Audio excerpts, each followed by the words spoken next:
सभी साथियों को नमस्कार। जय हिंद। संकल्प परिवार में आप सभी का हार्दिक स्वागत है। और आज हम जिला दर्शन के अंतर्गत जोधपुर के पार्ट 4 की बात करेंगे, जिसमें हम दर्शनीय स्थलों की बात करेंगे, पर्यटन स्थलों की बात करेंगे। अब तक हमने बहुत सारी जानकारी से संबंधित ले ली है। आज हम कुछ नया पढ़ने का प्रयास करेंगे। बिल्कुल एक बार सभी साथियों का प्रणाम स्वीकार। चित्तौड़ की धरा से प्रणाम। द मैजिक ऑफ नेचर, ये नाम पहली बार पढ़ने में आ रहा है, तो साथी नए जुड़े। रोकी जी परमार वागड़ से प्रणाम कर रहे हैं, प्रणाम आपको भी जी। बाड़मेर की धरा से कूद कूद के पाव लागू सर जी। सिद्धार्थ जी कह रहे हैं बिल्कुल नमस्कार आपको भी। जालोर की धरा से प्रणाम।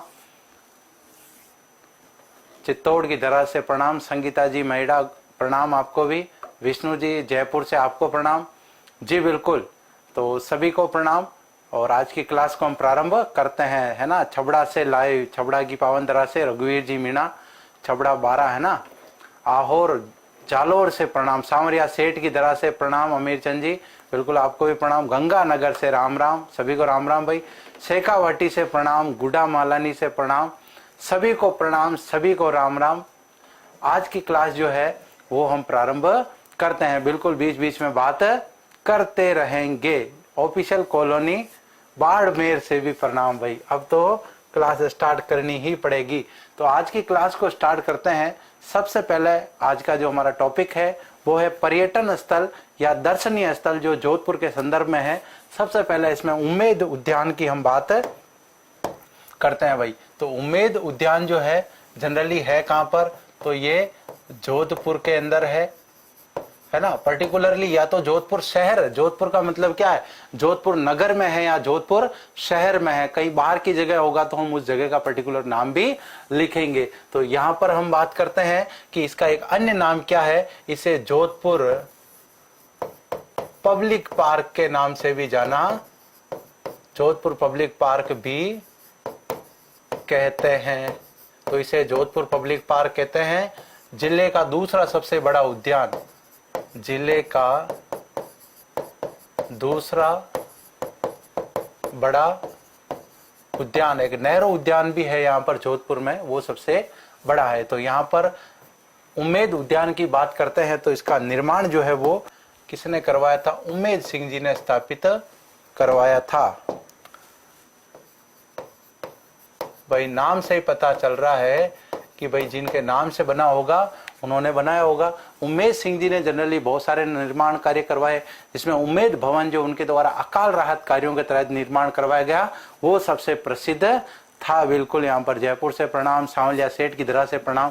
बिल्कुल रामविलास जी कह रहे सर एक बार मेरा नाम लो जी, आपका नाम ले लिया, कोई दिक्कत नहीं। संकल्प के लाडलों का नाम नहीं ले, ऐसे कैसे हो सकता है। लेकिन जैसे क्लास प्रारंभ होती है ना, तो सभी साथी एक साथ लाइव आते हैं, एक साथ कमेंट करते हैं, तो कमेंट फास्ट चलते हैं। उस समय किसी का नाम लेना पॉसिबल नहीं है, इसीलिए यही पढ़ पाते हैं कि जालोर से प्रणाम आ रहा है कि शेखावटी से प्रणाम आ रहा है। बाकी बिल्कुल आप सभी साथियों का नाम भी लेंगे और आप सबसे बातचीत करते हुए पढ़ाई करेंगे। तो सभी एक बार संकल्प के लाडले लाडलियां जितने भी जुड़े हुए हैं सभी एक बार इस क्लास को लाइक करें, अपने मित्रों के साथ इसको शेयर जरूर करें, स्टेटस भी लगाएं क्लास को, है ना। तो इससे आपके साथी भी इस क्लास से जुड़ पाएंगे जी। बिल्कुल।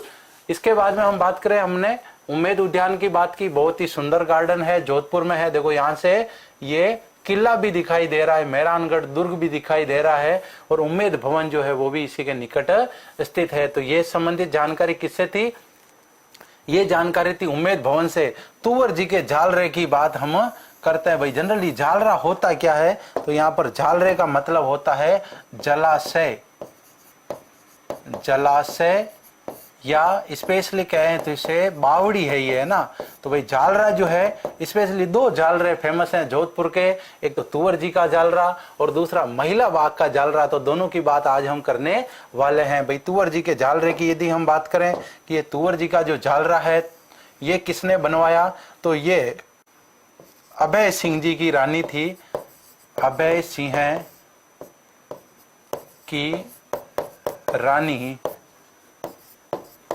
तुवर जी द्वारा निर्मित ये जालरा है।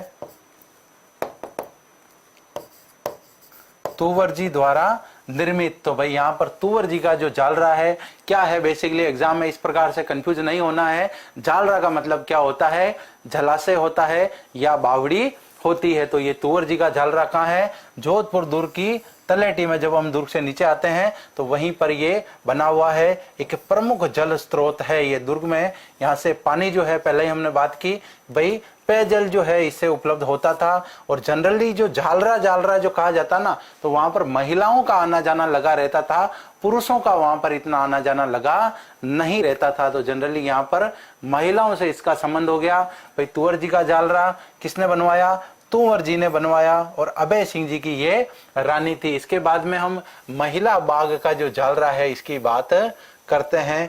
महिला बाग का जो जालरा है वो किसने बनवाया, तो भाई इसको बनवाया था गुलाब राय ने, है ना। और गुलाब राय कौन थी भाई, ये पासवान थी। और पासवान किसकी थी, ये विजय सिंह जी की थी। और कल आप तुक्के लगा रहे थे ना हर किसी के, तो ये तुक्के नहीं है। गुलाब राय जो है वो किसकी पासवान है, विजय सिंह जी की पासवान है। और इसी के निकट यदि हम बात करें ना, तो गुलाब सागर भी इसी के निकट स्थित है ना। गुलाब सागर जो है वो भी इसी के निकट है। तो महिला बाग का जालरा जिसका निर्माण गुलाब राय नामक पासवान ने करवाया, विजय सिंह जी की पासवान रानी थी।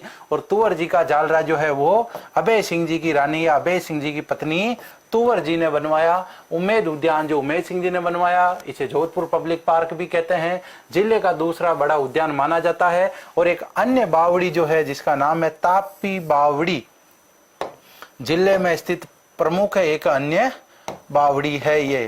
तो जिले में स्थित या जोधपुर में स्थित कह सकते हैं, जिले में स्थित अन्य प्रमुख बावड़ी। तो भाई यहाँ पर हमने महत्वपूर्ण रूप से 3 बावड़ियों की बात की, और तीनों बावड़ियां जो है वो एग्जाम की दृष्टि से बहुत ही ज्यादा इंपॉर्टेंट है। टेक्निकल टीम एक बार कमेंट रनिंग करें। तो यहाँ पर हम बावड़ियों की बात कर रहे थे, स्पेशली जालरों का जब क्वेश्चन आ जाता है, तुवर जी का जालरा, महिला बाग का जालरा, तो ये कहां पर है, जोधपुर में है। तापी भी बावड़ी एक वहां पर प्रमुख बावड़ी है। उम्मेद उद्यान जो है वहां पर प्रसिद्ध एक उद्यान है, या इसे हम गार्डन भी कह सकते हैं। राजस्थान के स्कॉटलैंड से प्रणाम, मतलब अलवर से प्रणाम आ रहा है, राजस्थान के दुबई से प्रणाम, ये बाड़मेर से प्रणाम आ रहा है, पक्की बात है ये जी, है ना। पासवान बोले तो लाडली, वाह वाह क्या बात है ना। थोड़ा कोई मान जी का कमेंट आया, पासवान बोले तो लाडली। तो भाई राजा महाराजाओं के शांति काल में जब अंग्रेज भारत में आ गए, अंग्रेजों की उन्होंने एक तरह से अधीनता स्वीकार कर ली, सहायक संधियां कर ली, तो सारी तरह से सुरक्षा का भार उनके पार आ गया। तो फिर तो उनके पास और काम बचा ही नहीं। अपने पासवान रानी जो है ना, हाँ, उसी का लाड प्यार करना उनके पास एक काम बच गया था जी। तो यहाँ पर हमने बिल्कुल क्लियर बात कर ली। आगे बढ़े हम सभी साथी जी। बिल्कुल सभी के कमेंट देख पा रहा हूँ। एक साथी कमेंट आ रहा है, मैं खाना खाते हुए क्लास देख रहा हूँ, बिल्कुल देख सकते हैं क्लास। राम वकील जी कह रहे हैं कि जिला दर्शन की जो बुक है वो नहीं खुल रही, क्यों नहीं खुल रही, सभी के तो खुल रही है ना। टेक्निकल टीम और देख लेगी, आप टेक्निकल टीम से संपर्क करें। बाकी सभी के बुक शो हो रही है, मैंने भी खुद ओपन करके देखी। अभी जब फ्री है तो ऐसे ही ओपन होगी वो आराम से, और बिल्कुल आप उसको शानदार तरीके से पढ़ सकते हैं, मजे के साथ पढ़ सकते हैं।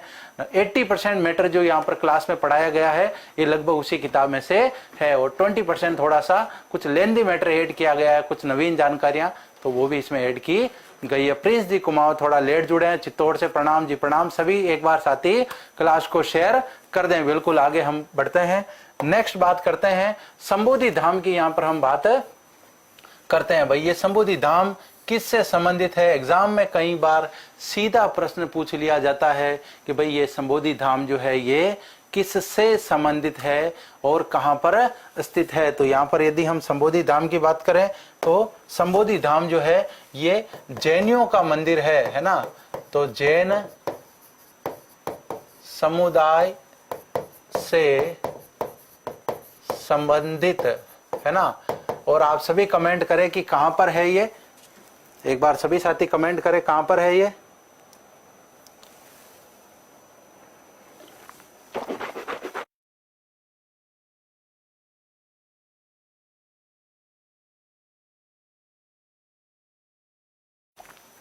जी बिल्कुल, तो यहाँ पर हम बात कर रहे थे संबोधि धाम के बारे में। संबोधि धाम जनरली जैन समुदाय का क्या है, मंदिर है, संबंधित स्थल कह सकते हैं हम इसे, या इसे हम मंदिर भी कह सकते हैं। और कहां पर है ये, कायलाना झील के निकट है, कायलाना झील के निकट, कायलाना झील के निकट स्थित है ये।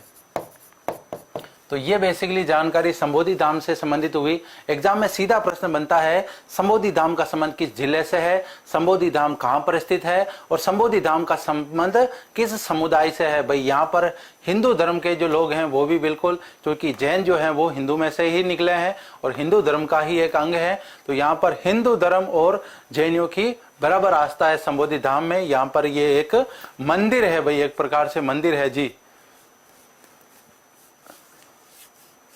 जी बिल्कुल, एसएससी जीडी का आपने कोर्स खरीद रखा है और बहुत शानदार तैयारी आप कर रहे हैं, बहुत बहुत धन्यवाद, आपका भी बहुत बहुत धन्यवाद। संकल्प परिवार की जो ये मुहिम है वो बिल्कुल विद्यार्थी हित में है और आप ही के लिए ये संकल्प की ये मुहिम चल रही है। सबसे ज्यादा से ज्यादा आप साथी इसका लाभ उठाएं, अपने मित्रों के साथ इसको आप शेयर करके इस संकल्प परिवार की जो मुहिम है इसको आप सफल बनाने में परिवार का योगदान दे। बिल्कुल तैयारी करें आप अभी, क्योंकि महीने 2 महीने के बाद में एग्जाम की डेटें कभी भी घोषित हो सकती है।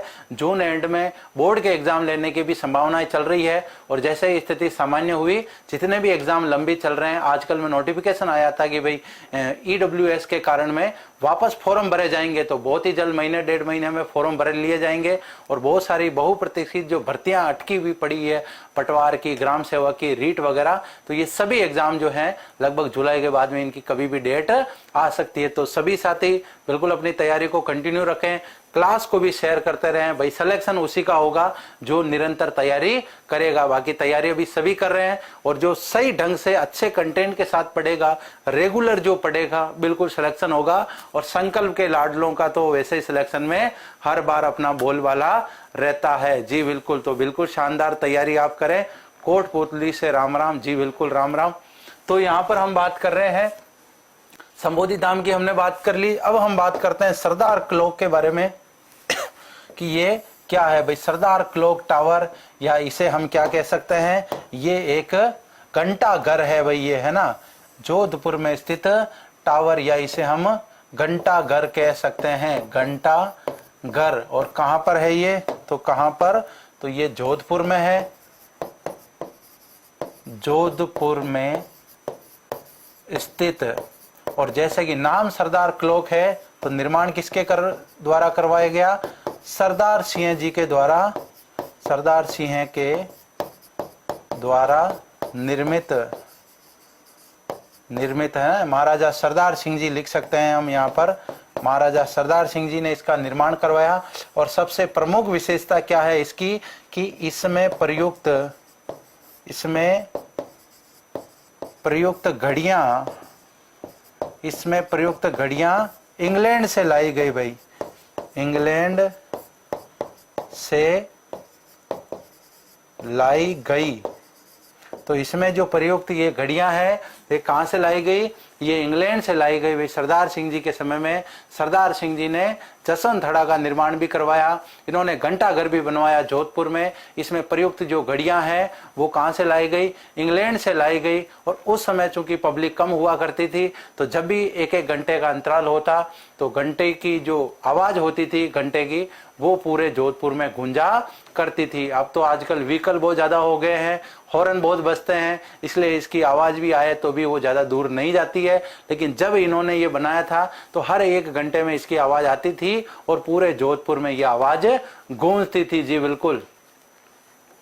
राजस्थान में अनेक घंटाघर हैं, बिल्कुल सही बात है, घंटाघर कहीं पे भी बना हो सकता है, लेकिन हम यहाँ पर कौन से घंटाघर की बात कर रहे हैं, सरदार क्लॉक टावर की बात कर रहे हैं। भाई एग्जाम में ऐसा प्रश्न पूछ लिया गया, सरदार क्लॉक टावर नाम से जो घंटाघर है वो कहां पर स्थित है, तो फिर आप उसको अन्य जिलों में नहीं बता सकते। उसके पूछने का मकसद यही है कि सीधा वो आपको जोधपुर से संबंधित इस घंटाघर के बारे में पूछना चाह रहा है। बाकी घंटाघर दिल्ली में भी है, घंटाघर धौलपुर में भी है, बहुत सारी जगह और भी हो सकते हैं, इसमें कोई बड़ी बात नहीं है। लेकिन ये जोधपुर का जो घंटाघर है ये बहुत ही फेमस घंटाघर है। भारत जी तिवारी चित्तौड़गढ़ से प्रणाम कर रहे हैं। महेंद्र सिंह जी धौलपुर घंटाघर है, बिल्कुल है वहां पर भी जी।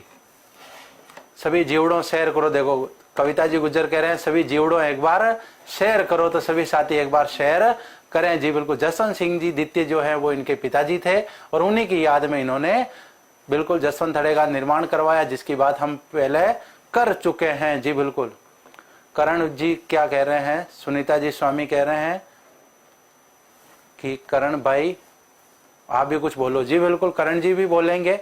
करण जी भी प्रणाम कर रहे हैं जी। तो अब हम बात करते हैं, चंचल जी भी लाइव आ चुके हैं। जी बिल्कुल, चंचल जी गोयल चित्तौड़ से प्रणाम, सीमा जी मीना जयपुर से प्रणाम। जी बिल्कुल, प्रणाम सभी को। तो यहाँ पर हमने बात कर ली, संबोधि धाम की बात की, सरदार क्लॉक टावर की हमने बात की। अब बात करते हैं अजीत भवन के बारे में। भाई बहुत चर्चा में रहा ये अजीत भवन, आपने कई बार इससे संबंधित कमेंट किया कि सर अजीत भवन के बारे में बताइए, अजीत भवन के बारे में बताइए। तो मैंने सोचा भाई अजीत भवन पहले ही बता दिया जाएगा तो लास्ट में क्या बताएंगे, है ना। हमने बड़े बड़े जो फैक्ट थे, जैसे कि उम्मेद भवन के बारे में पहले पढ़ा, जसवंत थड़ा के बारे में पढ़ा, अब हम आज पढ़ेंगे अजीत भवन के बारे में। सभी लाडले एक बार जितने भी लाइव चल रहे हैं, एक बार सभी कंजूसी नहीं करें और सभी एक बार क्लास को लाइक करते हुए अपने मित्रों के साथ शेयर करें। बिल्कुल, ये लाइव का आंकड़ा अब बढ़ जाना चाहिए। प्रारंभ में 2-3 दिन की जो क्लासें हुई उससे आप सभी साथियों को जानकारी हो चुकी होगी, और जितने भी साथी प्रश्नोत्तरी में लाइव आते थे ना, वो सभी साथी यहाँ पर जुड़ने चाहिए। और ये सभी की जिम्मेदारी है, परिवार के सभी लाडलियों की जिम्मेदारी है कि आप सभी साथी क्लास को शेयर भी करें। जी बिल्कुल, चित्तौड़ में भी घंटाघर है ना, गोल प्यो है वहां पर, तो घंटाघर कहाँ है वहां। तो यहाँ पर हम बात कर रहे हैं कि अजीत भवन जो है, इसके बारे में सबसे इंपॉर्टेंट जो फैक्ट है वो क्या है, ये राज्य की प्रथम हेरिटेज होटल है। ये राज्य की प्रथम हेरिटेज होटल, राज्य की प्रथम क्या है, ये हेरिटेज होटल है। तो राज्य की प्रथम हेरिटेज होटल कौन सी? अजीत भवन। और हेरिटेज होटल किसे कहते हैं? हेरिटेज का मतलब होता है विरासत स्थल।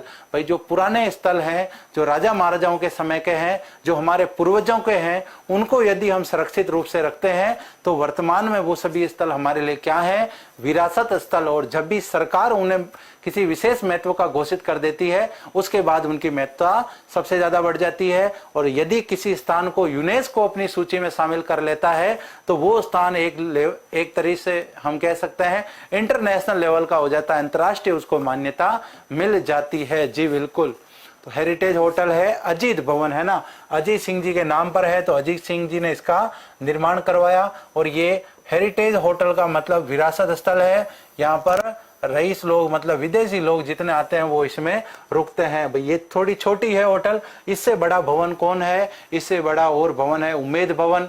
पहले जिसे 3 पार्ट में डिवाइड किया गया है, एक पार्ट में राज परिवार के लोग निवास करते हैं, दूसरे में घड़ियों का संग्रहालय बना रखा है, और तीसरे को विश्व विरासत होटल तो नहीं कह सकते, लेकिन एक बहुत ही लग्जरियस होटल बना रखी है जिसमें आराम से पर्यटक ठहर सकते हैं। जी बिल्कुल, शानदार और एकदम फैक्ट व्याख्या यहाँ पर की जा रही है ना। ज्यादा लंबी चौड़ी बातें भी इनसे संबंधित अपन करें तो कोई मतलब नहीं, लेकिन यहाँ पर जो इंपॉर्टेंट फैक्ट हो सकते हैं, और प्रत्येक फैक्ट से एग्जाम में प्रश्न आते हैं। आप सभी साथी जो तैयारी कर रहे हैं वो जानते हैं। जी बिल्कुल, परमाणु नगरी पोखरण से प्रणाम। जी बिल्कुल।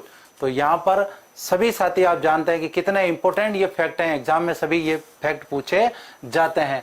नेक्स्ट हमने अजीत भवन की बात कर ली, अजीत भवन पैलेस की बात कर ली। अब हम बात करते हैं लोरडिया गांव की। भाई एग्जाम में ये प्रश्न भी पूछा जा चुका है कि लोरडिया गांव जो कि जोधपुर जिले में है, क्यों प्रसिद्ध है? इसे रेगिस्तान से गिरा जहाज भी कहा जाता है।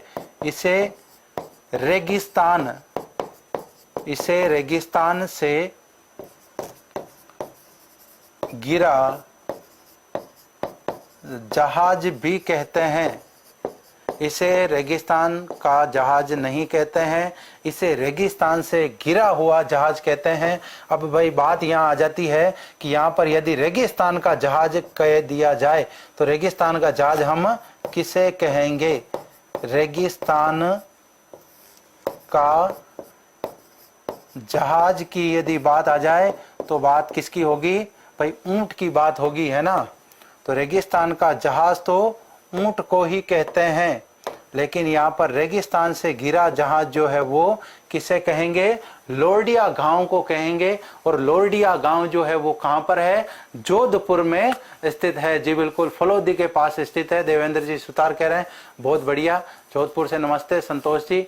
जी बिल्कुल, तो ऊंट जो है वो क्या कहलाता है, हमारे रेगिस्तान का जहाज कहलाता है। और राजस्थान में राज्य पशु का भी दर्जा दिया गया है, और राज्य पशु में भी पालतू श्रेणी का है भाई, इसे आप पाल सकते हैं, लेकिन चिंकारा जो है उसे आप पाल नहीं सकते, वो वन्य जीव जो एक्ट है उसके विरुद्ध माना जाएगा। जी बिल्कुल, नेक्स्ट बात हम करते हैं मंडोर की छतरियां, पंचकुंड की छतरियां, कागा की छतरियां और रायका बाग की हम बात यहां पर करते हैं।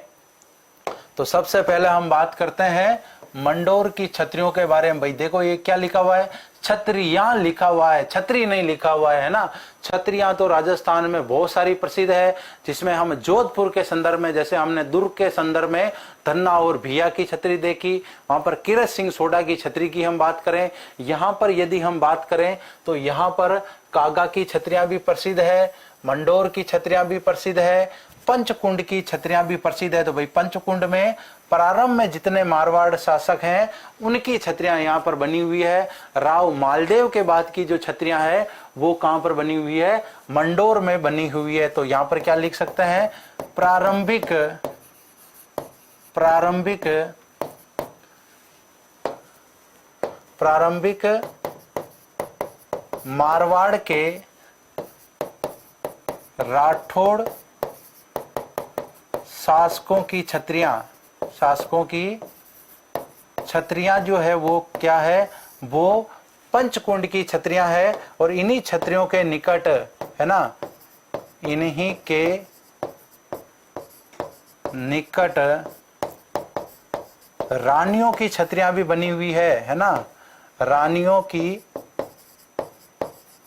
छतरियां भी है, छतरियां भी स्थित है। तो यहाँ पर हमने इतिहास में पढ़ा है अधिकांश, जैसे बड़ा बाग की छतरियां कहां पर है, बड़ा बाग की छतरियां जैसलमेर में है, देवकुंड की छतरियां कहां है, क्षार बाग की छतरियां कहां है, गेटोर की छतरियां कहां है। इस प्रकार से हमने बहुत सारी छतरियों के बारे में पढ़ा, लेकिन जनरली हमने ये नहीं पढ़ा कि रानियों की जो छतरियां है वो भी कहीं स्थित है। तो ये पंचकुंड की छतरियां है, प्रारंभिक जितने भी मारवाड़ के शासक थे उनकी अंत्येष्टि होने के बाद उनकी याद में उनके पुत्रों के द्वारा छतरियां बनाई जाती है। एक प्रकार से शाही शमशान घाट तो वो कहलाते हैं जहां पे शासकों का क्या होता है, अंतिम संस्कार या दाह संस्कार किया जाता है। तो यहाँ पर अंतिम संस्कार और दाह संस्कार जो है जब जसवंत थड़ा बन जाता है उसके बाद तो वहां पर किया जाता है, पहले कहीं अन्य जगह किया जाता होगा, लेकिन उनका स्मारक जो है वो जनरली कहाँ बनता है, वो स्मारक यहाँ पर बनता है। इसके बाद में यदि हम बात करें तो यहाँ पर मंडोर में स्पेशली अजीत सिंह का देवल स्थित है। भाई महाराजा अजीत सिंह जी जो है उनका देवल यहाँ पर स्थित है। और इसके बाद में मालदेव ने क्या किया कि यहाँ पर अन्य छतरियों को यहाँ पर स्थापित किया। तो यहाँ अजीत सिंह का देवल, यहाँ अजीत सिंह का देवल प्रसिद्ध है।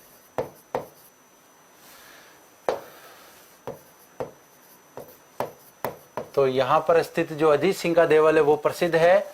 और मालदेव के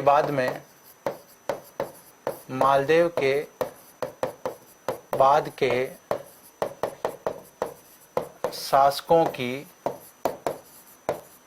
छतरियां यहाँ पर स्थित है। और कागा की छतरियों की यदि हम बात करें तो भाई कागा की जो छतरियां है वो भी प्रसिद्ध छतरियां है। कहां पर स्थित है भाई, वो भी जोधपुर के अंदर स्थित है। जी बिल्कुल, मारवाड़ के राठौड़ों की छतरियों को देवल कहते हैं। बिल्कुल, देवल जो है वो बिल्कुल जनरली इनके जो शाही स्मारक होते हैं उनको कहा जाता है। बदनौर से प्रणाम, बिल्कुल प्रणाम भाई। तो ये रीट के लिए भी एक तरीके से इंपोर्टेंट क्लास है सुनीता जी, बिल्कुल, जिसमें छतरियां टॉपिक है। तो यहाँ पर तो हम इंपोर्टेंट जितने भी फैक्ट हैं जिले से संबंधित प्रत्येक एग्जाम में पूछे जाते हैं, चाहे इतिहास हो, भूगोल हो, कला संस्कृति हो, तो हम संपूर्ण राजस्थान जीके को आधार बनाकर यहाँ पर क्लास ले रहे हैं। ठीक है ना, तो यहाँ पर इतिहास, कला संस्कृति, भूगोल सभी एक साथ यहाँ पर हैं जी। तो यहाँ पर हम बात कर रहे हैं कागा की छतरियां भी कहाँ है, यहीं पर है, प्रसिद्ध है। राय का बाग की यदि हम बात करें तो भाई राय का बाग जो है इसका निर्माण किनके समय में हुआ था? तो इनका निर्माण जसवंत सिंह जी के समय हुआ है ना। जसवंत सिंह जी के समय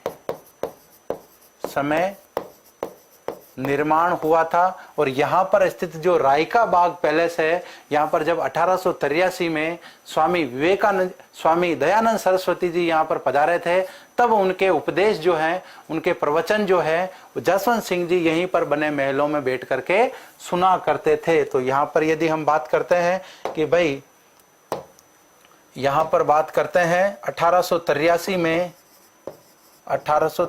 में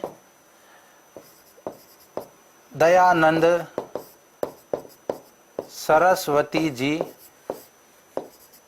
यहाँ रुके।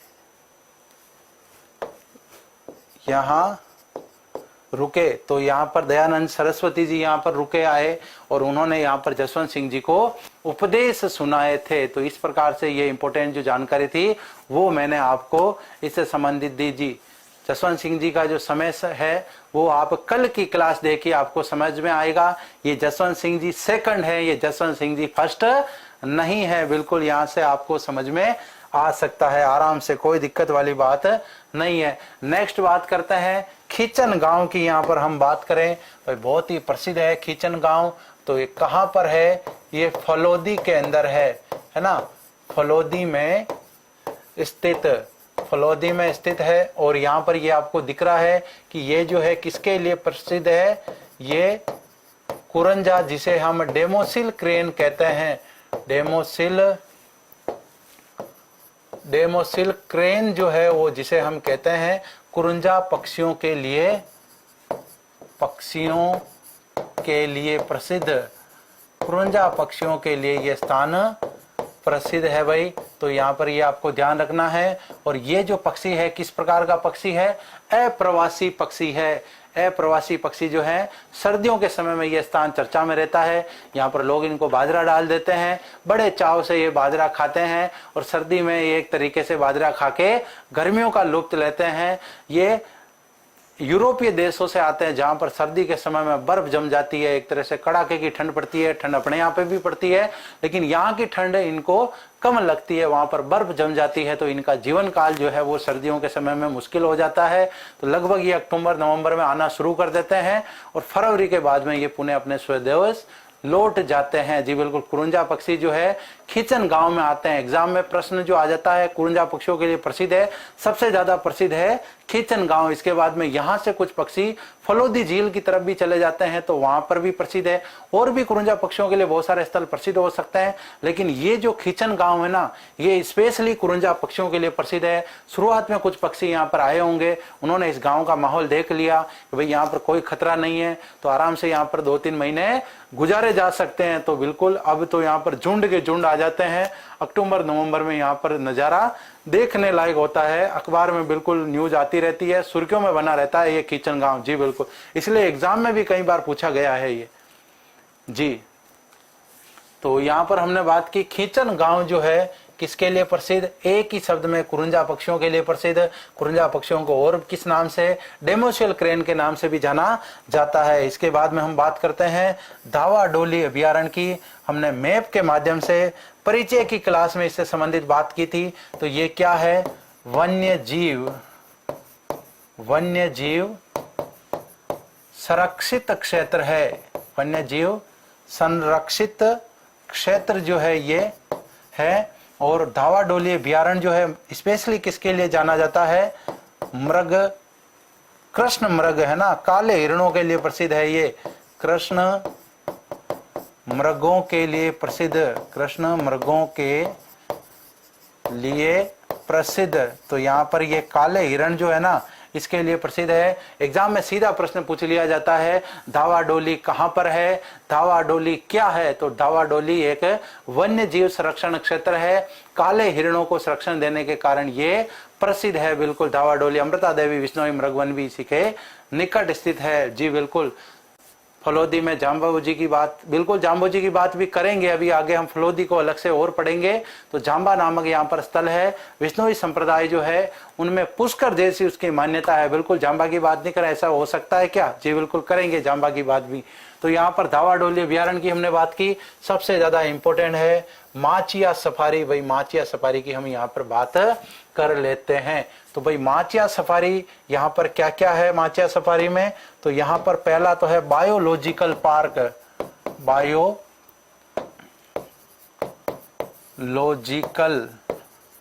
बायोलॉजिकल पार्क मतलब जैविक उद्यान यहाँ पर स्थापित है। दूसरा क्या है यहाँ पर?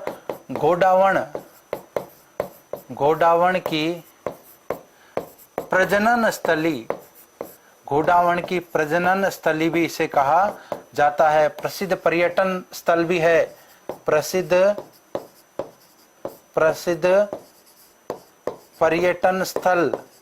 तो भाई जिस प्रकार से जयपुर का जो जू है, चिड़ियाघर है, वो घड़ियालों के प्रजनन के लिए प्रसिद्ध है, उसी प्रकार से जो घोड़ावण है उसकी घटती संख्या जो है सरकार के लिए एक चर्चा का विषय है। तो यहाँ पर घोड़ावण का जो है वो प्रजनन करवाया जाता है। कृत्रिम प्रजनन के द्वारा उनकी संख्या में बढ़ोतरी की जा रही है। माचिया सफारी 2016 में बायोलॉजिकल पार्क घोषित हुआ। इसके अलावा नाहरगढ़ बायोलॉजिकल पार्क जयपुर में है। सज्जनगढ़ बायोलॉजिकल पार्क उदयपुर में है। ये भी आपको ध्यान रखना है। ताल छापर सबसे ज्यादा कृष्ण मृगों के लिए प्रसिद्ध है, लेकिन वो तो चूरू में है और हम यहाँ पर जोधपुर की बात कर रहे हैं। इसलिए हमने खींचन गांव के ऊपर विशेष जोर दे करके कहा कि भाई खींचन गांव जो है वो यहाँ पर कुरुंजा के लिए प्रसिद्ध है और धावा डोली जो है वो कृष्ण मृगों के लिए प्रसिद्ध है। बिल्कुल सभी साथी यहाँ पर आप ध्यान रखें। जी बिल्कुल, घोड़ावण की शरण स्थली नहीं, इसे प्रजनन स्थली कहेंगे अपन, है ना। घोड़ावण की शरण स्थली तो राष्ट्रीय मरु उद्यान जैसलमेर बाड़मेर में जो स्थापित है उसे कहा जाता है। जी बिल्कुल, तो यहाँ पर बायोलॉजिकल पार्क स्थित है, घोड़ावण की शरण स्थली कहते हैं और प्रसिद्ध पर्यटन स्थल है। 1935 में उमेद सिंह जी ने क्या किया, इसे यहाँ पर स्थापित करवाया। बाद में 1953 में वन विभाग को ये सौंप दिया गया और बाद में यहाँ पर बायोलॉजिकल पार्क भी स्थापित किया गया। तो माचिया सफारी जो है ना, ये कहाँ पर स्थित है? ये है कायलाना झील के निकट स्थित है और जोधपुर में स्थित प्रसिद्ध पर्यटन स्थल है। यहाँ पर लिखा भी हुआ है माचिया बायोलॉजिकल पार्क, ये मुख्य गेट का यहाँ पर नजारा है। जी नेक्स्ट बात करते हैं ओशिया और बिलाड़ा के बारे में बात करते हैं। भाई ओशिया जो है एग्जाम में बहुत ही प्रसिद्ध फैक्ट यहाँ से बनते हैं। पहली बात ओशिया की यहाँ पर हम बात करते हैं, इसे राजस्थान का भुवनेश्वर कहा जाता है। इसे राजस्थान का भुवनेश्वर कहा जाता है। और जैन धर्म के चूंकि यहाँ पर मंदिर हैं, तो जैन धर्म में जो जैन धर्म के ग्रंथ हैं, उन ग्रंथों में इसका उपनाम क्या दे रखा है? प्राचीन नाम क्या दे रखा है? तो प्राचीन नाम। और प्राचीन नाम कहां पर? जैन ग्रंथों में उपकेश पटन जो है इसका प्राचीन नाम है। और कहां पर है? जैन ग्रंथों में वर्णित।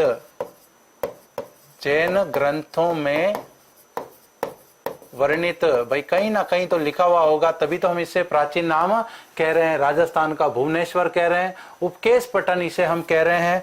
ओशिया किसके लिए प्रसिद्ध है? तो यहाँ पर प्रसिद्ध सूर्य मंदिर है। प्रसिद्ध सूर्य मंदिर यहाँ पर है। यहाँ पर हरिहर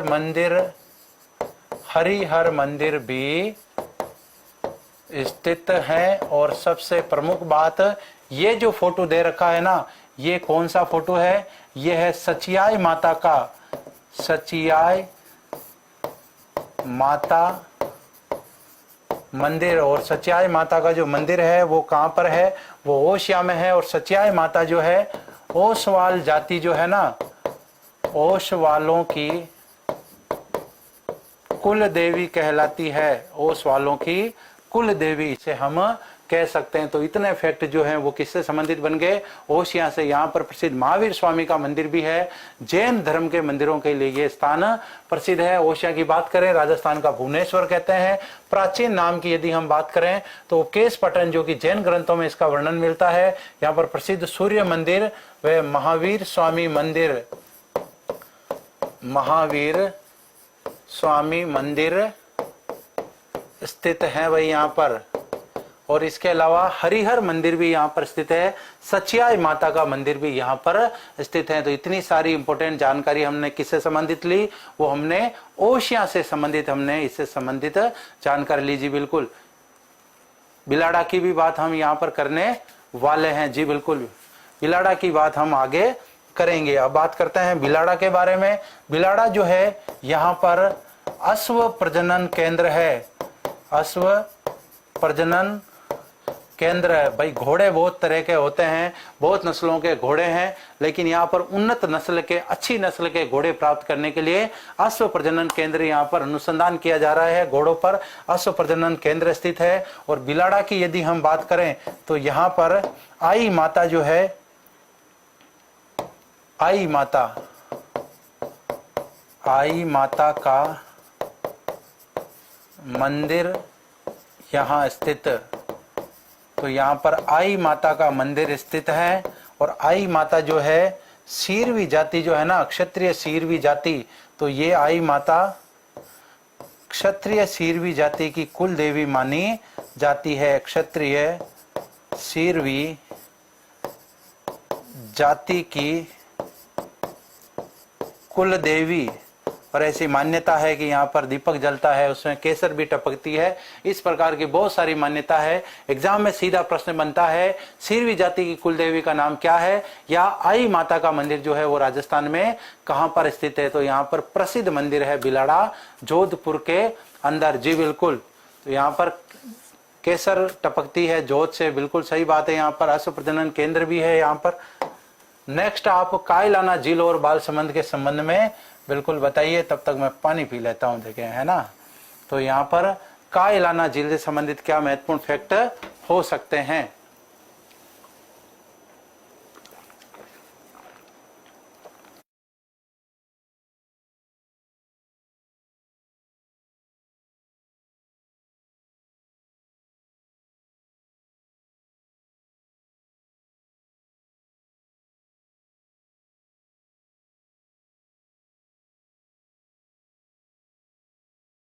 ये फैक्ट है। रामदेव जी की शिष्याओं में यदि हम बात करें तो जो उनकी मुंह बोली बहन डाली बाई थी, एग्जाम में सबसे ज्यादा उन्हीं का रोल रहता है कि वो उनको डाली पर मिली और उन्होंने उनका जो संप्रदाय था, उनके विचार थे, उनको आगे बढ़ाने का काम किया था। जी बिल्कुल, यहाँ पर कायलाना झील की हम बात करते हैं। तो कायलाना झील की यहाँ पर हम बात करते हैं तो प्रसिद्ध झील है कायलाना झील। और यहाँ पर नौकायन का भी, नौकायन के लिए प्रसिद्ध, तो ये भाई नौकायन के लिए प्रसिद्ध है।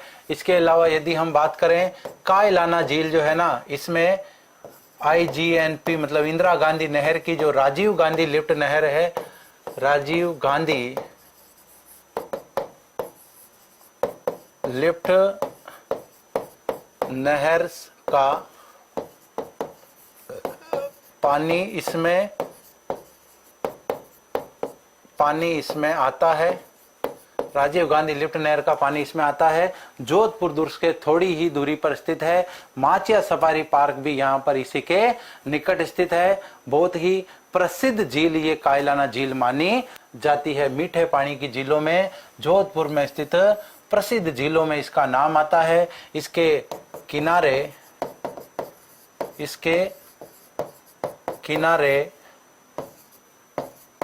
महल बने हुए हैं।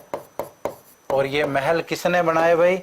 ये महल बनाए थे सूर सिंह जी ने। महल किसने बनवाए? सूर सिंह जी ने। एक अष्टखंबा महल इस झील के बीच में स्थित है। और यहाँ पर यदि हम बात करें तो सूर सिंह जी ने महलों का निर्माण करवाया। इसके बाद में बालसमंद झील की हम यहाँ पर बात करते हैं। ये भी एक बहुत ही प्रसिद्ध झील है बालसमंद झील। बालक राव प्रथियार के द्वारा इसका निर्माण करवाया गया। कायलाना झील का निर्माण बिल्कुल यहाँ पर सर प्रताप के द्वारा करवाया गया। सर प्रताप जी कौन है? जोधपुर के राज परिवार से उनका संबंध है। जी बिल्कुल। तो यहाँ पर बालसमंद झील की हम बात कर लेते हैं। बालसमंद प्रसिद्ध झील है और इसका जो निर्माण है ना, इसका निर्माण प्रतिहार शासक बालक राव ने 1159 में बनवाई और बहुत ही प्रसिद्ध झील ये जोधपुर में स्थित मानी जाती है। जी बिल्कुल। तो यहाँ पर कंप्लीट बात हुई दोनों झीलों से संबंधित। नेक्स्ट हम बात करते हैं फलोदी झील के बारे में। ये भी बहुत ही प्रसिद्ध झीलों में एक झील मानी जाती है। तो फलोदी झील की पहली बात करें, खारे पानी की प्रसिद्ध झील, खारे पानी की प्रसिद्ध झील ये मानी जाती है। और यहाँ पर भी कुरंजा पक्षी यहाँ पर आते हैं।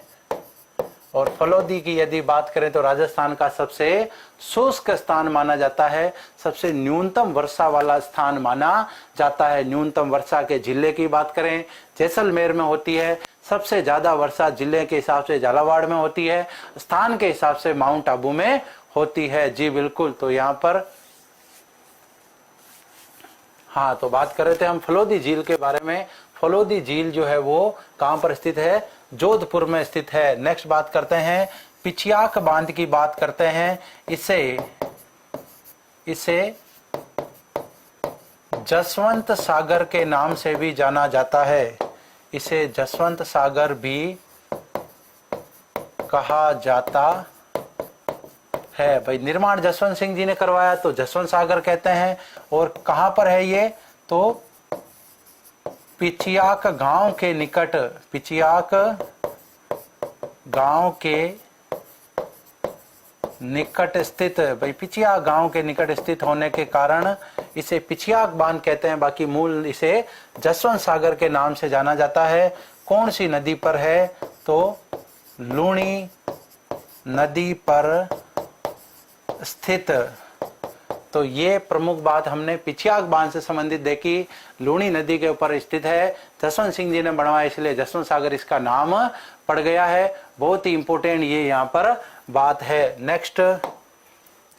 नेक्स्ट जो ये आपके टॉपिक है ये लिया है कुछ मेले और त्योहारों से, है ना। मेले और त्योहार जो है जनरली हमारे राजस्थान के कल्चर में बहुत ही ज्यादा प्रसिद्ध है।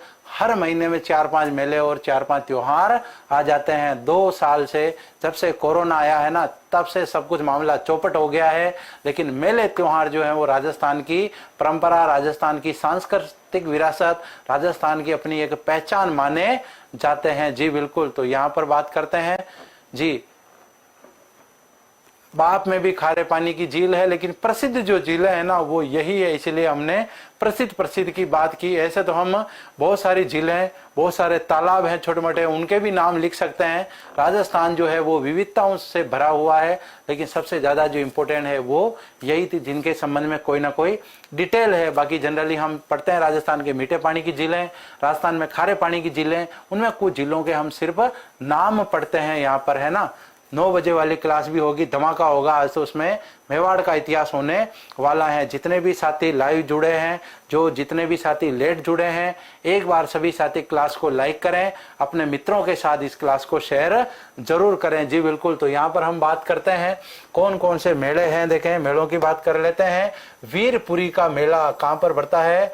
मंडोर में भरता है। और कब भरता है? तो श्रावण महीने का जो अंतिम सोमवार आता है ना, उसमें यह मेला भरता है। प्रसिद्ध मेला है, आपको याद रखना है। नाग पंचमी के मेले की बात करें, यह भी मंडोर में भरता है। और कब भरता है? तो भादवा पंचम शुद्धि, है ना। भादवा का मतलब भाद्रपद होता है, शुद्धि का मतलब शुक्ल होता है, और पंचम का मतलब ये पंचमी या पांचम कह सकते हैं, या इसे आप इसे शॉर्ट में 5 भी लिख सकते हैं। नेक्स्ट, बैजनाथ का मेला मंडलनाथ नामक स्थान पर भरता है। कब भरता है? तो श्रावण के सोमवार को यह मेला भरता है। फलोदी मेले की बात करें, फलोदी में भरता है माघ सुदी नवमी को ये मेला भरता है। भाई खेजड़ली मेले की बात करें 363 महिला पुरुषों की याद में यहाँ पर मेला भरता है। विश्व का एकमात्र वृक्ष मेला भी इसे कहा जाता है। और भाद्रपद महीने में शुक्ल दशमी को यह मेला भरता है। कापरड़ा का जो पशु मेला है कापरड़ा नामक स्थान पर भरता है और पोष महीने में भरता है। पोष सुदी आठम से लेकर 13 तक मतलब 5 दिन तक ये मेला चलता है। बाबा रामदेव जी के मेले की बात करें यहाँ पर मसूरिया जोधपुर में ये मेला भरता है। और जनरली रामदेवरा में जो बाबा रामदेव का मेला भरता है ना वो भी भाद्रपद महीने में दूज के दिन ही प्रारंभ होता है। तो रामदेव जी के जितने भी प्रमुख स्थल हैं वहां सभी जगह दूज को ही मेला लगता है। जी बिल्कुल, सुरेश कुमार जी कह रहे हैं कि आपके पढ़ाने का तरीका बहुत गजब है। बहुत बहुत धन्यवाद सुरेश जी। इस बात पर आप सभी साथी क्लास को शेयर करें। जी बिल्कुल। तो इसके अलावा नेक्स्ट बात करें धींगा गंवर बेतमार मेला जो है धींगा गंवर गणगौर जो है उसका मेला कब लगता है? वैशाख कृष्णा तृतीया को ये मेला लगता है। मारवाड़ महोत्सव की बात कर लेते हैं। मारवाड़ महोत्सव कहाँ मनाया जाता है? मारवाड़ महोत्सव जोधपुर में मनाया जाता है। भाई पर्यटन विभाग और राज्य सरकार के संयुक्त तत्वाधान में इसका आयोजन होता है। सितंबर अक्टूबर माह में एक महीने का नाम आ जाए अक्टूबर का याद रखना, लेकिन 2 महीने कंबाइंड ऐसे आ जाए ना तो सितंबर अक्टूबर याद रखना। नेक्स्ट चामुंडा माता के मेले की बात करें तो ये चामुंडा माता का प्रसिद्ध जो मंदिर है ये कहाँ पर है? ये जोधपुर दुर्ग में स्थित है। और जोधपुर दुर्ग में ये मेला कब लगता है? आश्विन शुक्ल नवमी को ये मेला लगता है। इसके अलावा लोटियों के मेले की बात करें, लोटियों का मेला कहाँ पर लगता है? ये मंडोर में लगता है। और कब लगता है? तो ये श्रावण शुक्ल पंचमी को लगता है। तो इस प्रकार से हमने महत्वपूर्ण मेलों की बात की, महत्वपूर्ण त्योहारों की बात की। और यहाँ पर हम त्योहारों के संदर्भ में लिख सकते हैं कि मारवाड़ का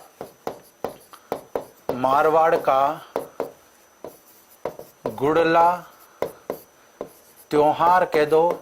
और इसी के संदर्भ में जो नृत्य होता है गुड़ला त्योहार वे नृत्य प्रसिद्ध है। नृत्य प्रसिद्ध हैं। तो इस प्रकार से और भी बहुत सारे फैक्ट हो सकते हैं। कल हम और इनसे संबंधित जो महत्वपूर्ण बातें होगी उसकी हम बात करेंगे। आज हमने क्या क्या पढ़ा एक बार उसको रिवीजन करते हैं। भाई देखें एकदम। हाँ जी, तो यहाँ पर आज हमने क्या पढ़ा? उम्मेद उद्यान के बारे में पढ़ा। उमेद सिंह जी ने इसको बनवाया। इसे जोधपुर पब्लिक पार्क कहते हैं। जिले का दूसरा बड़ा उद्यान माना जाता है। तुवर जी का जालरा जो कि एक जलाशय है, बावड़ी है। विशेष पद्धति के द्वारा इसे जो पानी आता है इसके अंदर उसके बाद में इसको महिलाओं के द्वारा उपयोग में लिया जाता है। अभय सिंह जी की पत्नी या इनकी रानी जिनका नाम तुवर जी था उन्होंने इसको बनवाया। इसके अलावा महिला बाग का जालरा जो है गुलाब राय के द्वारा बनवाया गया। ये विजय सिंह जी की पासवान थी, इन्होंने गुलाब सागर का निर्माण भी करवाया।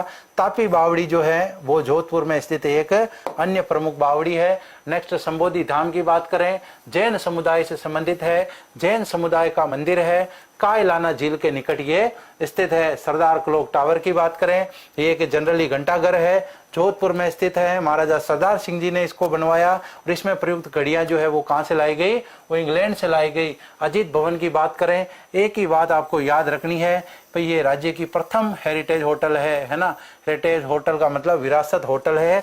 लोरडिया गांव जो है इसे रेगिस्तान से गिरा जहाज कहा जा सकता है। और रेगिस्तान का जो जहाज है ना वो तो ऊंट को कहा जाता है। नेक्स्ट बात करें, मंडोर की छतरियां, पंचकुंड की छतरियां, कागा की छतरियां। और यहाँ पर प्रसिद्ध छतरियां हैं। यहाँ पर मंडोर में अजीत सिंह जी का देवल प्रसिद्ध है। मंडोर में मंडोदरी का निवास स्थान था। और यहाँ पर रावण का ससुराल था भाई, है ना। रावण की यहाँ पर चौरी कह सकते हैं स्थित है। पंचकुंड की छतरियां प्रारंभिक मारवाड़ राठौड़ों की छतरियां यहाँ पर है। बाद में मालदेव के बाद में जो छतरियां बनी वो मंडोर में बनने लग गई। पंचकुंड की छतरियों की विशेषता कि इसके निकट रानियों की छतरियां भी स्थित है। कागा की छतरियां भी जोधपुर में है। राय का बाग जो है ना वो जसवंत सिंह जी के समय इसका निर्माण हुआ। और 1883 में जब स्वामी दयानंद जी सरस्वती यहाँ पर पधारे तो इनके उपदेश जो है, इनके प्रवचन जो है जसवंत सिंह जी यही महल जो बने हुए उसमें बैठ के सुनते थे। खिचन गांव की बात करें, फलोदी में ये स्थित है, फलोदी तहसील में आता है। कुरंजा पक्षी जो डेमोशियल क्रेन होते हैं उसके लिए प्रसिद्ध है। धावाडोली अभ्यारण्य जो है वो वन्य जीव संरक्षित क्षेत्र है और कृष्ण मृगों के लिए प्रसिद्ध है। माचिया सफारी पार्क जो है वो जोधपुर में स्थित है और यहाँ पर बायोलॉजिकल पार्क भी है, घोड़ावण की प्रजनन स्थली भी है, प्रसिद्ध पर्यटन स्थल है और यहाँ पर चिड़ियाघर भी है, चिड़ियाघर भी कह सकते हैं, जू है ना, तो यहाँ पर भी ये स्थित है। नेक्स्ट बात करें, ओसिया जिसे राजस्थान का भुवनेश्वर कहा जाता है, प्राचीन नाम है उपकेश पटन जो जैन ग्रंथों में मिलता है और यहाँ पर प्रसिद्ध सूर्य मंदिर, महावीर स्वामी जी का मंदिर, हरिहर मंदिर और सच्याय माता का मंदिर स्थित है। सच्याय माता जो है ओसवाल जाति जो है उनकी कुल देवी मानी जाती है। बिलाड़ा में अश्व प्रजनन केंद्र स्थित है। यहाँ पर आई माता का मंदिर स्थित है। आई माता क्षत्रिय शीरवी जो होते हैं ना उनकी कुल देवी मानी जाती है। नेक्स्ट बात, कायलाना झील की, नौकायन के लिए प्रसिद्ध है। इंदिरा गांधी की लिफ्ट नहर से यहाँ पर पानी आता है। यहाँ पर महल बने हुए हैं। बालसमंद झील, प्रतिहार शासक बालक राव ने इसका निर्माण करवाया था। नेक्स्ट बात, फलोदी झील जो खारे पानी की प्रसिद्ध झील है।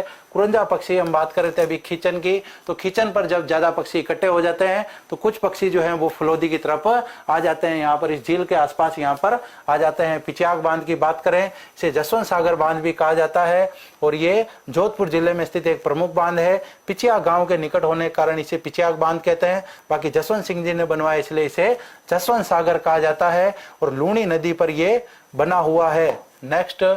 नेक्स्ट बात करते हैं मेले और त्योहारों की। वीरपुरी का मेला मंडोर में बढ़ता है, श्रावण महीने के अंतिम सोमवार को बढ़ता है। नागपंचमी का मेला मंडोर में और भाद्रपद सुदी पंचमी को यह मेला बढ़ता है। बैजनाथ मेले की बात करें, मंडलनाथ नामक स्थान पर श्रावण के सोमवार को मेला बढ़ता है। फलोदी मेले की बात करें, फलोदी में माघ सुदी नवमी को बढ़ता है। खेजड़ली मेला जनरली विश्व का एकमात्र वृक्ष मेला है। खेजड़ली में भाद्र शुक्ल दशमी को बढ़ता है। कापरडा पशु मेला जो है कापरडा में पौष सुदी आठम से लेकर तेरस के बीच में बढ़ता है। बाबा रामदेव का प्रसिद्ध मेला, सबसे ज्यादा प्रसिद्ध मेला तो रामदेवरा का है, लेकिन रामदेव जी के जहां जहां पर भी स्थान है ना, जैसे मसूरिया पहाड़ी जोधपुर में रामदेव जी का स्थान है तो मसूरिया में यहाँ पर मेला बढ़ता है और भाद्र सुदी दूज को यह मेला बढ़ता है। धिंगा गंवर बेतमार मेला जो है जोधपुर में बढ़ता है। वैशाख कृष्ण तृतीया को बढ़ता है। मारवाड़ महोत्सव की बात करें, पर्टिकुलर जोधपुर में सितंबर अक्टूबर महीने में आयोजित होता है। पर्यटन विभाग और राज्य सरकार के संयुक्त तत्वाधान में आयोजित होता है। चामुंडा माता का मेला, चामुंडा माता का जो प्रसिद्ध मंदिर है जोधपुर दुर्ग में है। आश्विन शुक्ल नवमी को ये मेला बढ़ता है। लोटियों का मेला मंडोर में बढ़ता है और श्रावण शुक्ल पंचमी को बढ़ता है। मारवाड़ का गुड़ला त्योहार और गुड़ला नृत्य प्रसिद्ध है। ये बात हुई थी आज के अपने पर्यटन स्थलों की, कुछ दर्शनीय स्थलों की और इससे संबंधित और भी हमने महत्वपूर्ण क्लास की बात की। कल हम बात करेंगे कुछ और महत्वपूर्ण तथ्यों की, जिसके अंदर अभी तक हमने रूपायन संस्थान की बात नहीं की है, हमने काजरी की बात नहीं की, आफरी की बात नहीं की, हमने जोधपुर उच्च न्यायालय की बात नहीं की, राजस्थान उच्च न्यायालय की हमने बात नहीं की। तो ये सभी जो तथ्य छूट गए हैं ना, इससे संबंधित और भी बहुत सारी बातें हैं। कल इसके साथ ही हमारा जिला दर्शन जो जोधपुर है वो समाप्त हो जाएगा। तो सभी साथियों का प्यार प्रेम इसी तरह बना रहे। सभी साथी क्लास को लाइक करें, अपने मित्रों के साथ शेयर करना ना भूलें। कल हम वापस एक बार मिलेंगे जोधपुर जिला दर्शन के अंतिम पार्ट को लेकर, जिसमें हम महत्वपूर्ण तथ्यों की चर्चा करेंगे। क्लास को सभी साथी शेयर करें और शानदार कमेंट आप सभी क्लास खत्म होने के बाद करें। बिल्कुल, अब इसके बाद में आपके 9 बजे राजस्थान A to Z की आज मेवाड़ के इतिहास की क्लास होने वाली है। एकदम दमखम के साथ सभी साथी उसमें भी भाग ले सभी। हाँ जी, तो बिल्कुल चित्तौड़गढ़ के बारे में भी बात करेंगे। चित्तौड़गढ़ जिला दर्शन उदयपुर के बाद में आएगा। तो आज की क्लास यहीं समाप्त होती है। धन्यवाद, नमस्कार, जय हिंद, जय भारत।